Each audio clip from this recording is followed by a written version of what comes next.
ஒரு ஊரில் ஒரு ஆள் இருந்தான். அவன் ஒரு நாள் கோயிலுக்கு போனான்.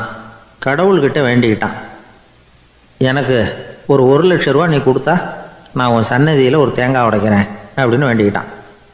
கடவுள் பார்த்தார். உடனே அவன் கண் முன்னாடி தோன்றினார். இந்தா நீ கேட்ட 1,00,000 ரூபாய் அப்படின்னு சொல்லி அவன் கையில் பணத்தை கொடுத்துட்டு மறைஞ்சிட்டார். இவனால் நம்பவே முடியல.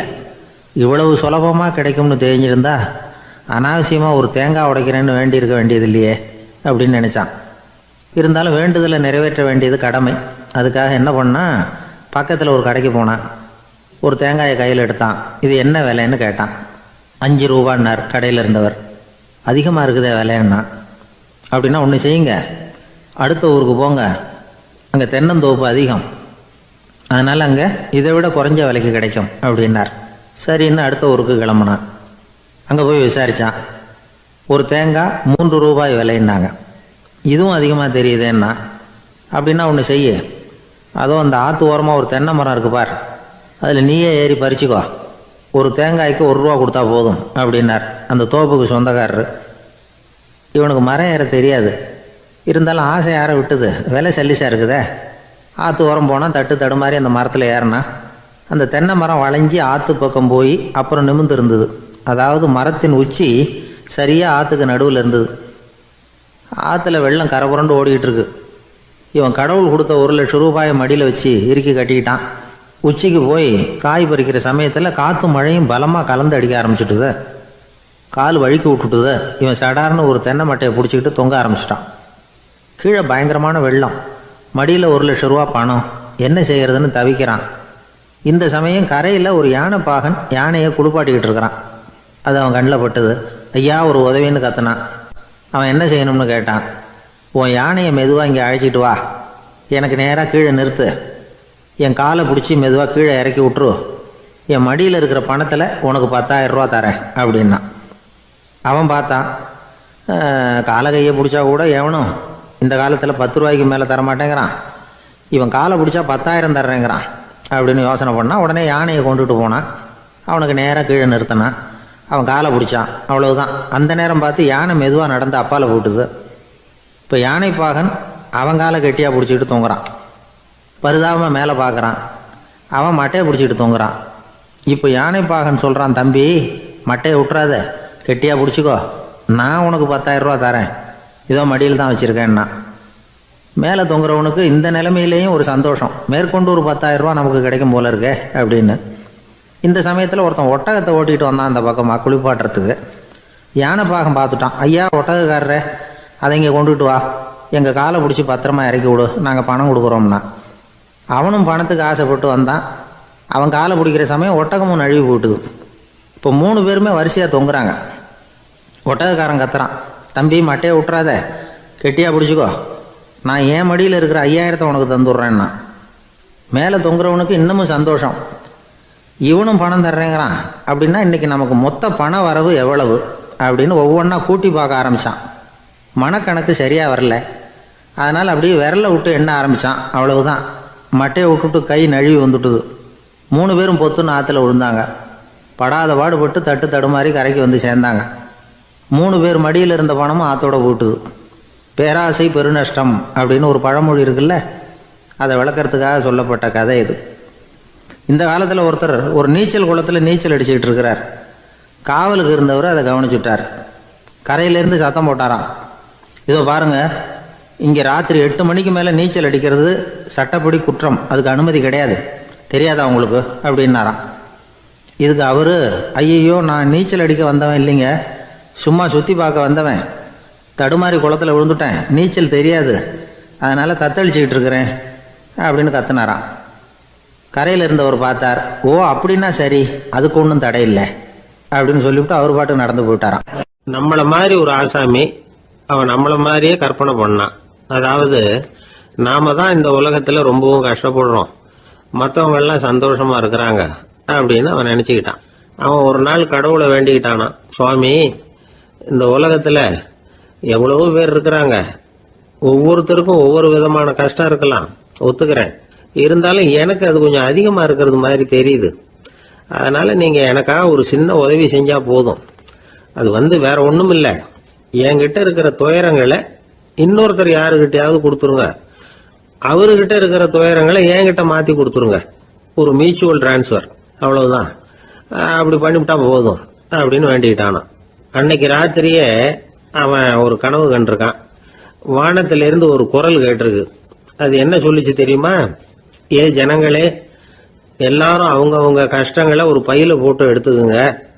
அப்படி எடுத்துக்கிட்டு நேரா இந்த ஊர் எல்லையில இருக்கிற கோயிலுக்கு வந்து சேருங்க அப்படின்னு அந்த குரல். ஆஹா, கடவுள் நம்ம பிரார்த்தனைக்கு செவி சாய்ச்சுட்டார் அப்படின்னு சந்தோஷப்பட்டான் இவன். உடனே என்ன பண்ணா, தன்கிட்ட இருந்த கஷ்டத்தையெல்லாம் ஒரு சாக்கு பையில போட்டு எடுத்துக்கிட்டான். வீட்டை விட்டு வெளியில வந்தான். தெருவில் இறங்கி நடக்கிறான். அங்க பார்த்தா ஏகப்பட்ட பேர் ஆளுக்கு ஒரு பைய தூக்கிக்கிட்டு கோயிலுக்கு போயிட்டு இருக்கிறாங்க. சில பேர் மூட்டையா கட்டி தலையில சுமந்துக்கிட்டு போயிட்டு இருக்கிறாங்க. இவன் பார்த்தான். இவனுக்கு ரொம்ப ஆச்சரியமா இருந்தது. ஏன்னா எல்லாரும் வச்சிருக்கிற பைய இவன் பைய விட பெருசா இருந்தது. இவன் பை தான் இருக்கிறதுலயே கொஞ்சம் சின்னதா தெரிஞ்சது.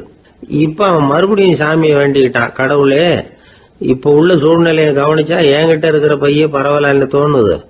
அதனால வேற பை எதையும் மாத்த வேணாம், இதுவே பரவாயில்ல, இந்த பையோட திரும்பி வீட்டுக்கு போனா போதும்னு நினைக்கிறேன் அப்படின்னு ஏதோ நினைக்க ஆரம்பிச்சுட்டான் அவன்.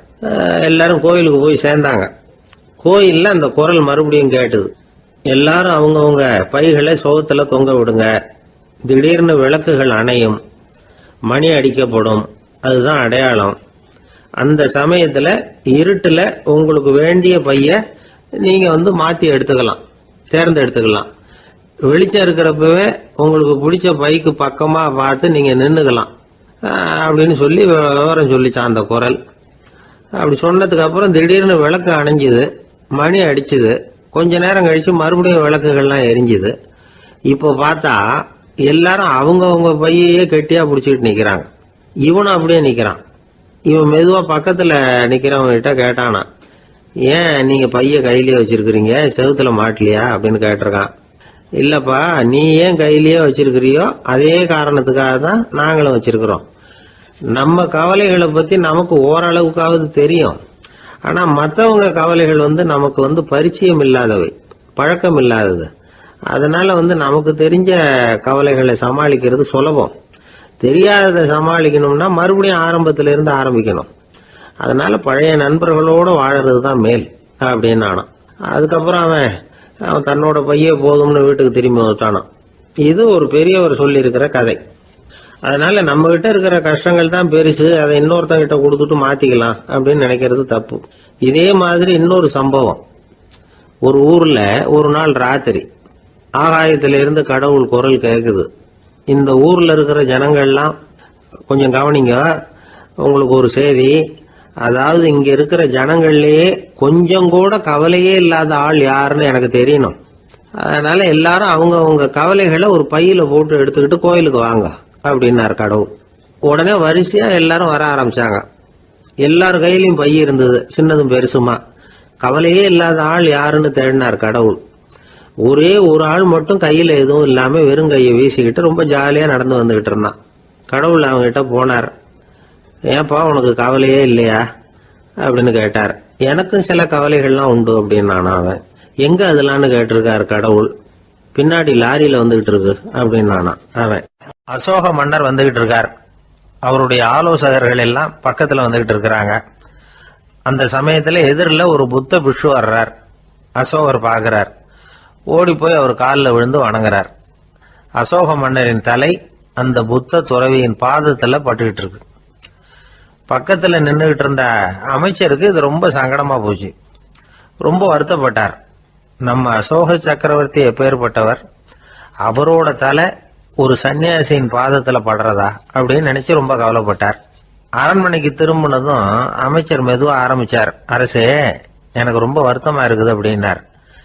எதுக்குன்னார் மன்னர். அசோக சக்கரவர்த்தியின் தலை, அதாவது அந்த சிரம் ரொம்ப மதிப்புமிக்க ஒன்று. அது ஒரு சன்னியாசியின் காலில் படலாமா அப்படின்னார். அசோகர் பதில் சொல்லல, சிரிச்சார், போயிட்டார். அதுக்கப்புறம் ஒரு சரியான சந்தர்ப்பத்துக்காக காத்துக்கிட்டு இருந்தார். ஒரு நாள் அமைச்சரை கூப்பிட்டார். எனக்கு 3 தலைகள் வேணும் அப்படின்னார். சொல்லுங்க, கொண்டுகிட்டு வரேன் அப்படின்னார் அமைச்சர். அசோகர் சொன்னார், முதல்ல எனக்கு தேவையானது ஒரு ஆட்டின் தலை, ரெண்டாவது ஒரு புலியின் தலை, மூன்றாவது ஒரு மனிதனின் தலை. இதுதான் அசோகர் கேட்டது. எங்க இருந்தாலும் கொண்டு வாங்கன்னார். அமைச்சர் புறப்பட்டார். ஆட்டுத்தலை புலித்தலை கிடைச்சிட்டுது. அப்புறமா ஒரு சுடுகாட்டுக்கு போய் ஒரு மனித தலையும் சேகரம் பண்ணிட்டு ராஜா கிட்ட வந்துட்டார். அரசே, உங்கள் ஆணைப்படி 3 தலைகளையும் கொண்டு வந்திருக்கிறேன்னார். அசோகர் பார்த்தார். ரொம்ப நல்லது, இப்ப இது 3ஐயும் எடுத்துக்கிட்டு போய் சந்தையில வித்துட்டு வாங்க அப்படின்னார். அமைச்சர் அதுகளை எடுத்துக்கிட்டு சந்தைக்கு போனார். முதல்ல ஆட்டுத்தலை நல்ல விலைக்கு வித்து போச்சு. நல்ல விலை கொடுத்து வாங்கிட்டு போட்டாங்க. அடுத்தபடியா புலி தலைய ஒருத்தர் வாங்கிட்டார். அதை பாடம் பண்ணி வீட்டுல மாட்டி வைக்கலாமே அப்படின்னு நினைச்சு அதையும் வாங்கிட்டு போட்டார். மனித தலையை மட்டும் வாங்கறதுக்கு யாரும் முன் வரல. எல்லாரும் அதை பார்த்துட்டு விலைக்கு போக ஆரம்பிச்சாங்க. அமைச்சர் திரும்பி வந்தார். அரசே, இந்த தலையை மட்டும் யாரும் வாங்க மாட்டேங்கிறாங்க அப்படின்னார். சரி, பரவாயில்ல, இதை இலவசமாவே இனாமாவே யாருக்கிட்டையாவது கொடுத்துட்டு வந்துருங்க அப்படின்னார். அமைச்சர் மறுபடியும் சந்தைக்கு போனார். இதை இலவசமா தரேன், இதை வாங்கிக்கோங்க அப்படின்னார். அப்பவும் அதை யாரும் வாங்கிக்கிறதுக்கு தயாரா இல்லை. மறுபடியும் திரும்பி வந்து மன்னர்கிட்ட விவரத்தை சொன்னார். இப்போ மன்னர் சொல்றார், அமைச்சரே, உயிர் இருக்கிற வரைக்கும் தான் இந்த தலைக்கு மதிப்பு. ஜீவன் போனதுக்கு அப்புறம் அதோட மதிப்பும் போயிடுது. அதனால மதிப்பு இருக்கும் பொழுதே பெரியவர்கள் பாதம் பணிந்து அந்த புனிதத்தை பெற்றுக்கொள்ளணும் அப்படின்னார். பணிவுங்கிறது வேற, அடிமைத்தனம்ங்கிறது வேற. பெரியவர்களை பணிவது நமக்கு பெருமை தரக்கூடிய விஷயம். இதை மனசுல வச்சுக்கிட்டு எப்போ காலில் விழணும், எப்போ காலில் விழக்கூடாது அப்படிங்கறத முடிவு பண்ணிக்கணும். ஒரு சாதாரண ஆள் நடந்து வந்துகிட்டு இருந்தார். எதிரில் வந்த ஒரு பெரிய மனுஷன் ஓடி போய் அவர் காலில் விழுந்து தன்னுடைய தலையை அவர் பாதத்துல கொண்டு போய் வச்சார். கொஞ்ச நேரம் கழிச்சு எழுந்திரிச்சு வந்துட்டார். வந்த பிறகு இவரை கேட்டேன், ஏன் திடீர்னு ஓடி போய் அந்த ஆளு காலில் விழுந்தீங்க அப்படின்னு. அவர் போட்டிருக்கிறது என்னோட காணாம போன செருப்பான்னு கண்டுபிடிக்கிறதுக்காக அப்படி விழுந்தேன் அப்படின்னார். அவர் ஒரு பெரிய குடும்பத்துல பிறந்தவர். இருக்கிற சொத்துக்கள் எல்லாத்தையும் வாரி வழங்கி விட்டு காட்டுக்கு புறப்பட்டார் தவம் செய்யறதுக்காக. இருந்தது பூராவும் கொடுத்துட்டார். இனிமே எதுவுமே இல்லை கொடுக்கறதுக்கு. அப்போ கடைசியா ஒருத்தன் கையை நீட்டினானா, ஐயா ஏதாவது கொடுங்கன்னு இருக்கான். அவர் பார்த்தார், கட்டி இருக்கிற வேட்டியை தவிர வேற எதுவுமே இல்லை. 8 முழம் பட்டு வேட்டி, ஜரிகை கரையோடு இருக்குது. கடைசியா அதை தான் எடுத்துக்கிட்டு அவர் புறப்பட்டு இருக்கார். அவர் பார்த்தார், எதிரில் அவன் பரிதாபமா நின்றுட்டு இருக்கிறான். அந்த 8 முழ வேட்டியை 2ஆ கிழிச்சார். 4 முழத்தை அவங்ககிட்ட கொடுத்தாரு. மீதி 4 முழத்தை தன்னுடைய இடுப்புல கட்டிட்டு அவர் காட்டுக்கு போயிட்டார். இவன் என்ன பண்ணான் தெரியுமா? கையில கிடைச்ச 4 முழத்தை எடுத்துக்கிட்டு கடை வீதிக்கு போனான். பழைய பட்டு வேட்டி ஜருகை இதெல்லாம் விலைக்கு வாங்குற வணிகர் ஒருத்தர் இருக்கார். அவர்கிட்ட போனான். இதை விலைக்கு எடுத்துக்கிறீங்களா அப்படின்னு கேட்டிருக்கான். அவர் வாங்கி பார்த்துருக்காரு. ஆஹா, இது ரொம்ப அருமையான வேட்டி, விலை உயர்ந்த ஜருகை, இது ஏது உனக்கு அப்படின்னு கேட்டாரான். அவன் நடந்தது சொல்லியிருக்கான். அப்படின்னா ஒன்று செய்ய, இந்த வேட்டியோட இன்னொரு பாதியையும் மெதுவாக வாங்கிட்டு வந்துரு, உனக்கு நிறைய பணம் தர்றேன் அப்படின்னாரான் அந்த வணிகர். இவன் கொஞ்சம் யோசனை பண்ணி பார்த்தான். கொஞ்சம் இருங்கத்தை வந்துடுறேன் அப்படின்னு சொல்லிவிட்டு நேராக காட்டுக்கு போனான். அவர் எங்கே இருக்காருன்னு தேடி கண்டுபிடிச்சான். அவர் ஒரு இடத்துல தவக்கோலத்தில் இருக்கிறார். கட்டியிருந்த இடவேட்டியும் அவர் அறியாமல் நழுவி கீழே விழுந்து கிடக்குது. இவனுக்கு ரொம்ப வசதியாக போச்சு. அவரை கேட்க வேண்டிய அவசியமே இல்லை. மெதுவாக சத்தம் போடாமல் அடி மேலே அடி வச்சு நெருங்கினான். அவர் கண்ணை மூடிக்கிட்டு அவர் பாட்டு நின்றுட்டு இருக்கிறார். இவன் மெதுவாக போய் கீழே கிடந்த அந்த துணியை எடுத்துக்கிட்டு சத்தம் போடாமல் திரும்பி நடந்தான். ஒரு 2-3 அடி எடுத்து வச்சிருப்பான். அப்படி ஓட ஆரம்பிக்கிற சமயத்தில் அவன் காலில் கீழே கிடந்த முள்ளு ஒன்று நறுக்குன்னு தச்சு விட்டுது. வலி தாங்க முடியாமல் அம்மான்னு கத்தியிருக்கான். இந்த சத்தத்தினால கண்ணை மூடி நின்றுகிட்டு இருந்த அவரோட தவம் கலைஞ்சது. மெல்ல கண்ணை திறந்து பார்க்கிறார். தன் இடையில இருந்த வேட்டி அவன் கையில இருக்கு. இப்போ அவர் நினைக்கிறார், என்ன நினைக்கிறாருன்னா, இந்த வேட்டி மீது நான் வைத்த ஆசையல்லவா அவனை திருடனாக ஆக்கி விட்டது அப்படின்னு நினைச்சாராம். இந்த வேட்டி மேல நாம வச்ச ஆசை அவனை திருடும்படி ஆக்கி விட்டதே அப்படின்னு நினைச்சாராம். இது எப்பேற்பட்ட மனநிலை அப்படிங்கிறத கொஞ்சம் யோசனை பண்ணி பாருங்க. தான் ஒரு பொருள் மேல வச்ச பற்று இன்னொரு மனிதன் திருடனாக ஆகிறதுக்கு காரணமாயிட்டுதேன்னு நினைக்கிறார். அப்படி நினைச்ச அந்த பெரியவர் யார் தெரியுமா? அவர் தான் மகாவீரர். இழந்துட்டேங்கிறிய, நீ என்னத்தை கொண்டுகிட்டு வந்த எங்க இழந்துடுறதுக்கு? நீ என்னத்தை உண்டாக்குன இது அழிஞ்சுட்டுதுன்னு சொல்றதுக்கு? இதுதான் அவருடைய சிந்தனை. இன்றைக்கு நம்ம சிந்தனையெல்லாம் வேற மாதிரி இருக்குது.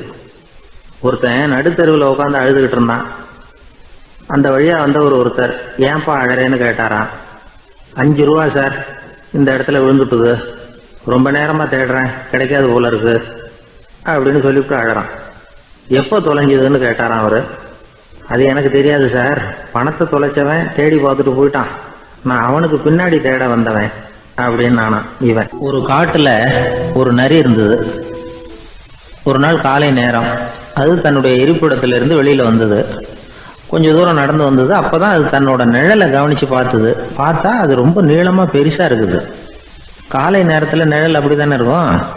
ஆனா அந்த நரிக்கு அந்த விஷயம் தெரியல. தன்னுடைய நீண்ட பெரிய நிழலை பார்த்து ஆச்சரியப்பட்டது. ஆஹா, நாம இவ்வளவு பெருசாவா இருக்கிறோம் அப்படின்னா என்னுடைய காலை சாப்பாட்டுக்கு ஒரு யானை இல்லைன்னா ஒரு ஒட்டகம் கிடைச்சாதான் சரியா இருக்கும் போல இருக்கு அப்படின்னு முடிவு பண்ணிட்டுது. உடனே ஒரு யானை அல்லது ஒட்டகத்தை தேடி அலைஞ்சது, எங்க கிடைக்கும்னு. கிடைக்கவே இல்லை. மத்தியானம் 12 மணி ஆயிட்டுது. பசியோட அலையுது. இப்ப தன்னோட நிழலை பார்த்தது. அது மத்தியான நிழல் எப்படி இருக்கும், அது ரொம்பவும் குறுகி போய் தெரிஞ்சுது. உடனே அந்த நரி என்ன நினைச்சுக்கிட்டு தான் தெரியுமா, காலை ஆகாரம் சாப்பிடாததுனால நம்ம உடம்பு இப்படி அழிச்சு போட்டுதே அப்படின்னு நினைச்சுக்கிட்டு தான். கொஞ்ச நேரம் கழிச்சு மறுபடியும் தன்னுடைய நிழலை பார்க்குது. அது இன்னமும் குறுகி போய் காலடியிலேயே வந்துட்டுது. அதுக்கு பயமா போயிடுது. ஐயையோ, இன்னும் கொஞ்ச நேரத்துல நாம இறந்துருவோம் போல இருக்க, இப்ப என்ன செய்யறது? இந்த சமயத்துல ஒரு எறும்பு கிடைச்சா கூட போதும், அதை நம்ம காலை ஆகாரமா நினைச்சு சாப்பிட்டுள்ளாமே அப்படின்னு நினைச்சுதான். நம்முடைய நிழல் கூட நம்மள மாதிரியே தான் அடிக்கடி மாறிக்கிட்டே தான் இருக்குது. அது எப்பவும் ஒரே மாதிரி இருக்கிறது இல்ல. மனிதனுக்கு ஏற்படுகிற தன்முனைப்பு இருக்கு பாருங்க, ஈகோ, அது கூட ஒரு நிழல் மாதிரி தானா. அப்படி நினைக்க ஆரம்பிச்சுட்டா அதனால ஏதும் பிரச்சனை வராதான். தன்முனைப்பை நிழல் போலவே ஏற்றுக்கொள்ளுங்கள் அப்படிங்கிறது பெரியவங்க கருத்து. ஒரு காரியத்தை வெற்றிகரமா நல்ல விதமா செஞ்சு முடிக்கிறோம்னு வச்சுக்கோங்க, அந்த சமயத்துல ஒரு வித நுட்பமான தற்பெருமை நமக்குள்ள உண்டாகுது. இது இயற்கையானது, அதனால இது மேல பற்று வைக்கப்படாது. அப்படி வைக்க ஆரம்பிச்சுட்டா அந்த தற்பெருமை ஒரு நிரந்தர விருந்தாளியா நம்ம கிட்ட தங்கிக்கும். நம்ம நிழல் எப்படின்னு பாருங்க, நாம நடக்கும் பொழுது நம்ம பின்னாடியே வரும். தன்முனைப்பையும் அப்படியே நினைச்சுக்குங்க. நிழல் யாருக்கும் எந்த பிரச்சனையையும் உண்டாக்குறது இல்லை. ஆனா அந்த நிழலை கண்டே நாம பயப்பட ஆரம்பிச்சுட்டா நாம எதுலையும் வெற்றி காண முடியாது. நிழலோட சண்டை போடக்கூடாது. அது மாதிரி தன்முனைப்போடவும் நாம சண்டை போட வேண்டியதில்லை. இல்லாத ஒன்றோடு சண்டை போடுறது எப்படின்னா, அது இருட்டோட சண்டை போடுறது மாதிரி. நாம நிழல் கிடையாது, நம்ம கிட்ட இருக்கிற தன்முனைப்பு ஒரு நிழல். நம்ம நிழலையும் நமக்கு சமமா பாக்குறோம் பாருங்க, அங்கதான் சிக்கலே ஆரம்பம். இப்போ நாம நடந்து போய்கிட்டு இருக்கிறோம். நம்ம நிழல் தரையில விழுது. யாரோ ஒருத்தர் நம்ம நிழல் மேல காலை வச்சு நடந்து போறார். உடனே அவர்கிட்ட சண்டைக்கா போறோம், ஏண்டா என் நிழலை மிதிச்ச அப்படின்னு. நமக்கு தெரியும் அது நிழல் தாங்கிறது.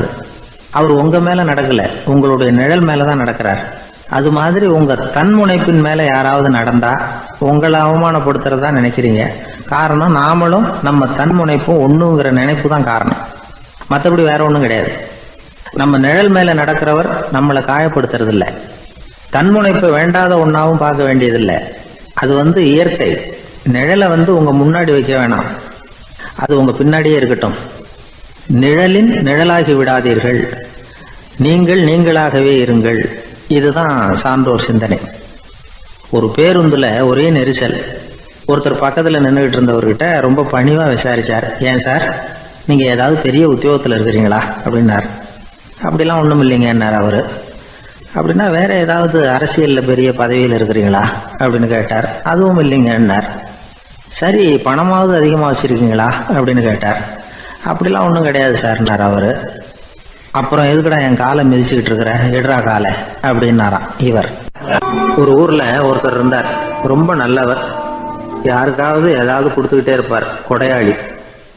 தினமும் யாராவது ஒருத்தருக்கு ஏதாவது கொடுக்கலன்னா அவருக்கு தூக்கம் வராது, அப்படி ஒரு பழக்கம். அது மட்டும் இல்லை, அவர் கொடுக்கறது அடுத்தவங்களுக்கு தெரியாது, அவ்வளவு ரகசியமா அதை கொடுப்பார். வலது கை கொடுக்கறது இடது கைக்கு தெரியக்கூடாதுன்னு சொல்லுவாங்கல்ல, அது மாதிரி அவர். ஒரு நாள் ராத்திரி அவர் ஏற்கனவே தயாரா கட்டி வச்சிருந்த பணம் முடிச்ச கையில் எடுத்துக்கிட்டு வீட்டை விட்டு வெளியில வந்தார். தெருவில் இறங்கி நடந்தார். இன்னைக்கு யாருக்கு தர்மம் செய்யறது அப்படின்னு யோசனை பண்ணிட்டு இருட்டில் நடந்து வந்துகிட்டு இருக்கிறார். யாரோ ஒருத்தர் எதிரில் வர்றது மாதிரி தெரிஞ்சுது. உடனே அவர் கிட்ட போனார். தன்கிட்ட இருந்த பணம் முடிச்சு அவசரமாக அவர் கையில் திணிச்சுட்டு திரும்பி வந்துட்டார். அப்பாடா, ஒரு வழியாக யாருக்கும் தெரியாமல் இன்னைக்கு தர்மம் பண்ணியாச்சு அப்படிங்கிற மகிழ்ச்சி, மன நிறைவு அவர் முகத்தில். நிம்மதியாக தூங்கினார். அப்புறம் எழுந்திரிச்சார். மறுநாள் காலையில் ஊர் பூரா ஒரே பேச்சு. என்ன பேச்சுன்னா, நேற்று ராத்திரி ஒரு திருடன் கையில் யாரோ பணத்தை கொடுத்துட்டு போயிருக்கிறாங்க அப்படின்னு எல்லாரும் பேசிக்கிட்டு இருக்கிறாங்க. இதை கேள்விப்பட்டதும் அந்த பெரியவருக்கு ரொம்ப வருத்தமாக போச்சு. அடடா, போயும் ஒரு திருடனுக்காக உதவி பண்ணியிருக்கிறோம், பிரயோஜனம் இல்லாமல் போட்டுதே அப்படின்னு நினைச்சார். சரி, இன்னைக்கும் யாருக்காவது உதவி பண்ணணும் அப்படின்னு முடிவு பண்ணினார். ராத்திரி நேரம் வந்தது. இவர் வழக்கம் போல தெருவில் இறங்கி நடந்தார். கையில் பணம் முடிச்சு. எதிரில் ஒரு பெண் உருவம் மங்கலா தெரிஞ்சது. இவர் உடனே அந்த பெண்கிட்ட பணத்தை கொடுத்துட்டு திருப்தியாக திரும்பி வந்துட்டார். மறுநாள் காலையில் ஊர் பூரா என்ன பேசிக்கிட்டாங்க தெரியுமா? நேற்று ராத்திரி நெறி தவறி நடக்கிற ஒரு பெண்ணின் கையில் யாரோ பணத்தை வச்சுட்டு போயிருக்கிறாங்க அப்படின்னு எல்லாரும் பேசிக்கிறாங்க. அடடா, இன்னைக்கும் தவறுதலாக நடந்து போச்சு அப்படின்னு ஒரு வருத்தப்பட்டார். இருக்கட்டும், இன்னைக்கும் ஏதாவது தர்மம் பண்ணுவோம் அப்படின்னு நினச்சிக்கிட்டாரு. 3வது நாள் ராத்திரியும் புறப்பட்டார். இப்பவும் எதிரில் ஒருத்தர் வந்தார். இவர் பணத்தை கொடுத்தார், திரும்பி வந்துட்டார். மறுநாள் மக்கள் என்ன பேசிக்கிட்டாங்கன்னா, நேற்று ராத்திரி ஒரு செல்வந்தர் கையில் யாரோ பணத்தை கொடுத்துட்டு போயிருக்கிறாங்க அப்படின்னு பேசிக்கிட்டாங்களாம். அவருக்கு ரொம்ப வருத்தமாக போட்டுது. என்ன இது, தினம் இப்படி ஆகிட்டு இருக்குதே அப்படின்னு நினச்சிக்கிட்டே படுத்து தூங்கினார். அன்னைக்கு ராத்திரி ஒரு கனவு. அந்த கனவுல இறைவன் வந்து சொன்னாராம், இதை பாருப்பா, நீ கொடுத்த தர்மம் வீணா போயிடல. உன்கிட்ட பணம் வாங்கின அந்த திருடன் திருந்திட்டான், அந்த பொண்ணும் திருந்திட்டா, அந்த செல்வந்தனும் கொடையாளி ஆயிட்டான், எல்லாருக்கும் உதவி பண்ண ஆரம்பிச்சுட்டான் அப்படின்னு சொன்னாராம். இந்த கதையை சொன்னவர் யாருன்னா நபிகள் நாயகம். இதுல உள்ள கருத்து என்னன்னா, நல்ல மனசோட தர்மம் பண்ணுனா அது வீணா போறதில்லை. இன்னொரு கருத்து, தர்மம் வந்து தன்னை மட்டுமல்ல அடுத்தவங்களையும் தீமையிலிருந்து காப்பாற்றும். இதுதான் நாம புரிஞ்சுக்க வேண்டியது.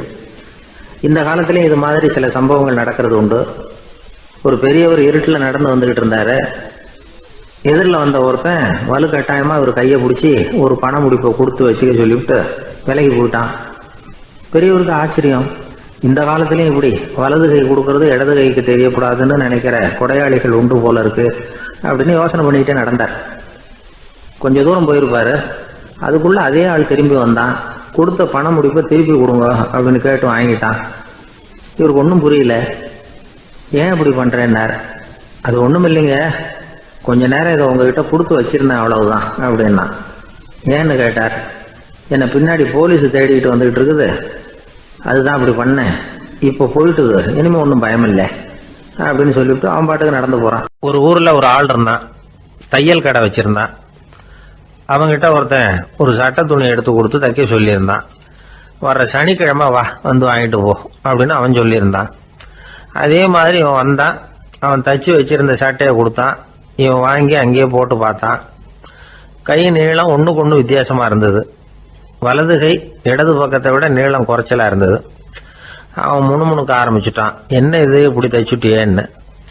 இதுக்கு அவன் சொன்னான், ஐயையோ, இதுக்காகவா சங்கடப்படுறீங்க, வலது கையை மட்டும் கொஞ்சம் உள்ள இழுத்தாப்புல வச்சுக்கிட்டீங்கன்னா சரியா போகுது, மற்றபடி அந்த சட்டையில உள்ள கலை அம்சத்தை கவனிங்க, எவ்வளவு அற்புதமா தைச்சிருக்கேன் பாருங்க, ஒரு சின்ன குறைய இப்படிலாம் பொருட்படுத்த வேண்டியதில்லை, நான் சொன்னது மாதிரி கையை கொஞ்சம் உள்ள இழுத்தது மாதிரி வச்சுக்கிட்டு நடந்து போங்க, ஜோரா இருக்கும் அப்படின்னா. அவனும் யோசிச்சு பார்த்தான். சரியான யோசனையா தான் தோணுச்சு. கொஞ்சம் முயற்சி பண்ணி வலது கையை கொஞ்சம் உள்ள இழுத்து சட்டை சரியா இருக்கிறது மாதிரி பண்ணிக்கிட்டான். இப்போ மறுபடியும் ஒரு பிரச்சனை. வலது கையை உள்ள இழுத்த மாதிரி அப்படியே வச்சுக்கிட்டதும் முதுகு பக்கம் கொஞ்சம் துணி தளர்த்தியா தொங்குறது மாதிரி தெரிஞ்சது. என்ன இது, முதுகு பக்கம் துணி குவிஞ்சுட்டுதே, தொங்குதே அப்படின்னா மறுபடியும், அடடா, இதுக்காகவா கவலைப்படுறீங்க, உடம்ப அதுக்கு தகுந்த மாதிரி கொஞ்சம் வளைச்சிக்கிட்டா சரியா போடுது, இதுக்காக அந்த அழகான தையலை பிரிச்சு அதுல உள்ள கலை அம்சத்தை கெடுக்கிறதுக்கு என் மனசு இடம் தரல, எவ்வளவுக்கு தளர்த்தியா இருக்கோ அவ்வளவுக்கு கொஞ்சம் உடம்ப வளைச்சி அப்படி குனிஞ்சது மாதிரி போங்க போதும் அப்படின்னா. அதுவும் நல்ல யோசனையாக தான் பட்டுது இவனுக்கு. சரின்னு சொல்லிவிட்டு புறப்பட்டான். தெருவில் இறங்கினான். கையை கொஞ்சம் உள்ளே இழுத்தான். உடம்ப கொஞ்சம் முன்னால் வளைச்சான். சட்டைக்கு தகுந்த மாதிரி உடம்ப பண்ணிக்கிட்டான். மெதுவாக நடந்து போகிறான். இப்போ எதிரில் இன்னொருத்தன் வரான். இவனை பார்க்குறான். இவன் போட்டிருக்கிற சட்டையை பார்க்குறான். ஆஹா அற்புதம்ங்கிறான். சும்மா சொல்லக்கூடாது, ரொம்ப நல்லா இருக்குது. நிச்சயமா இது இந்த ஊர் மேலே தெருவில் இருக்கிற ஒருத்தன் இருக்கானே, அவன் தைச்சதாக தான் இருக்கணும் அப்படின்னா. இதை கேட்டதும் அவனுக்கு ஆச்சரியம். எப்படி அவ்வளவு கரெக்டாக கண்டுபிடிச்சிங்க அப்படின்னு கேட்டிருக்கான். இதுக்கு அந்த வழிபோக்கன்னு சொன்னானா, அவன் ரொம்ப கெட்டிக்காரன்.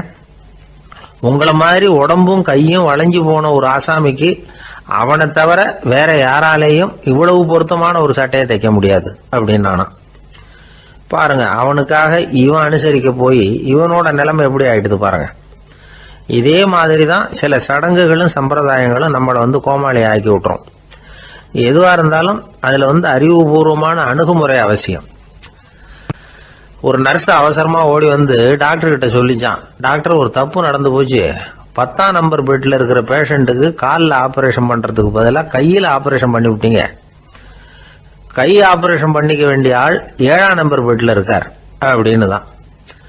அதுக்கு ஒரு பதட்டப்படாம சொன்னாராம், பரவாயில்ல இவரை தூக்கி 7ஆம் நம்பர் பெட்ல போட்டுரு அப்படின்னாராம். தான் மட்டும் வாழ்ந்தா போதும் அப்படின்னு நினைக்கிறவங்க உண்டு.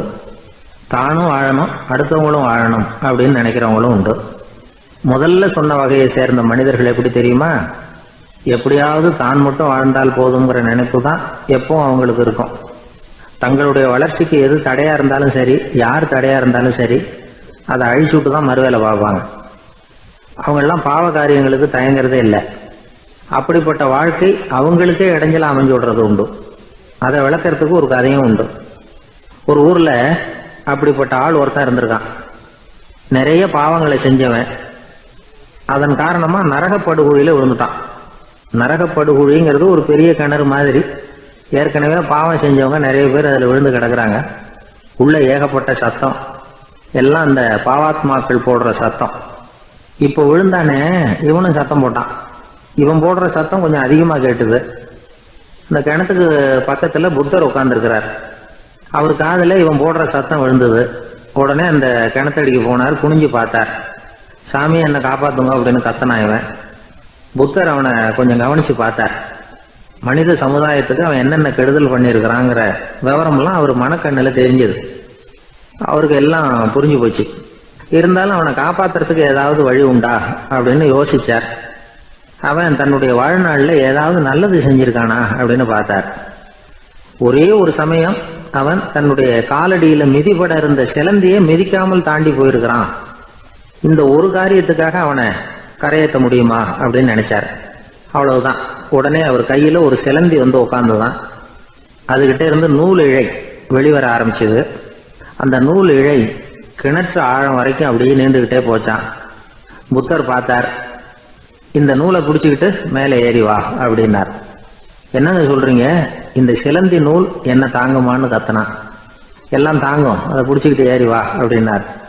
சந்தேகத்தோடவே அவன் அந்த நூல் இழைய பிடிச்சி இழுத்து பார்த்தா ரொம்ப வலுவா இருந்தது. அவனுக்கு ஆச்சரியம். அதை பிடிச்சிக்கிட்டே மெதுவாக மேலே ஏறி வர ஆரம்பிச்சிட்டான். பாதி தூரம் ஏறி வந்திருப்பான். அப்போ அவன் காலுக்கு கீழே ஏதோ சத்தம். என்னன்னு குனிஞ்சு பார்க்கறான். கீழே கிடந்தவங்க சில பேரும் அந்த நூலை பிடிச்சி மேலே வந்துகிட்டு இருக்கிறாங்க. இவனுக்கு கோபம் வந்துட்டுது. தன்னுடைய இடுப்புல வச்சிருந்த கத்தியை எடுத்து தன்னுடைய காலுக்கு கீழே நூல் இழையை அப்படியே வெட்டி விட்டுட்டான். இனிமே நாம மட்டும்தான் மேலே ஏறி வந்துடணும் அப்படின்னு நினைச்சுக்கிட்டான். ஆனா நடந்தது என்ன தெரியுமா? மொத்த நூல் இழையும் அப்படியே அருந்து கீழே விழுந்துட்டுது. அவனும் பொத்துன்னு கீழே விழுந்துட்டான். மறுபடியும் கத்த ஆரம்பிச்சுட்டான். ஏற்கனவே அவன் செஞ்சிருந்த ஒரு சிறு கருணை அந்த நூல் இழைக்கு உறுதியை கொடுத்தது. இப்போ அவன் செஞ்ச பாவம் அந்த நூல் இழைய வலுவிழக்க செஞ்சுட்டுது. அடுத்தவங்களும் வாழணுங்கிற எண்ணம் அவனுக்கு இருந்திருந்தா இப்போ அவனும் கரையேறி வந்திருப்பான், மற்றவங்களும் சௌக்கியமா சேர்ந்திருப்பாங்க. அதனால நாமும் வாழணும், அடுத்தவங்களும் வாழணும் அப்படின்னு நினைக்கிறவன் வாழ்க்கையில சீக்கிரம் முன்னுக்கு வந்துருவான். ஒருத்தன் ஒரு டாக்டர் கிட்ட போனான், மருந்து வாங்கினான். வாங்கி கொண்டாந்து பேசாம வச்சுட்டான், சாப்பிடல. அப்புறம் எதுக்காகப்பா போய் அவர்கிட்ட மருந்து வாங்கினேன் அப்படின்னு கேட்டாங்க. டாக்டர் வாழணும் இல்லையா, அதனாலதான் அப்படின்னா. அவர் கொடுத்த மருந்து நீ ஏன் சாப்பிடல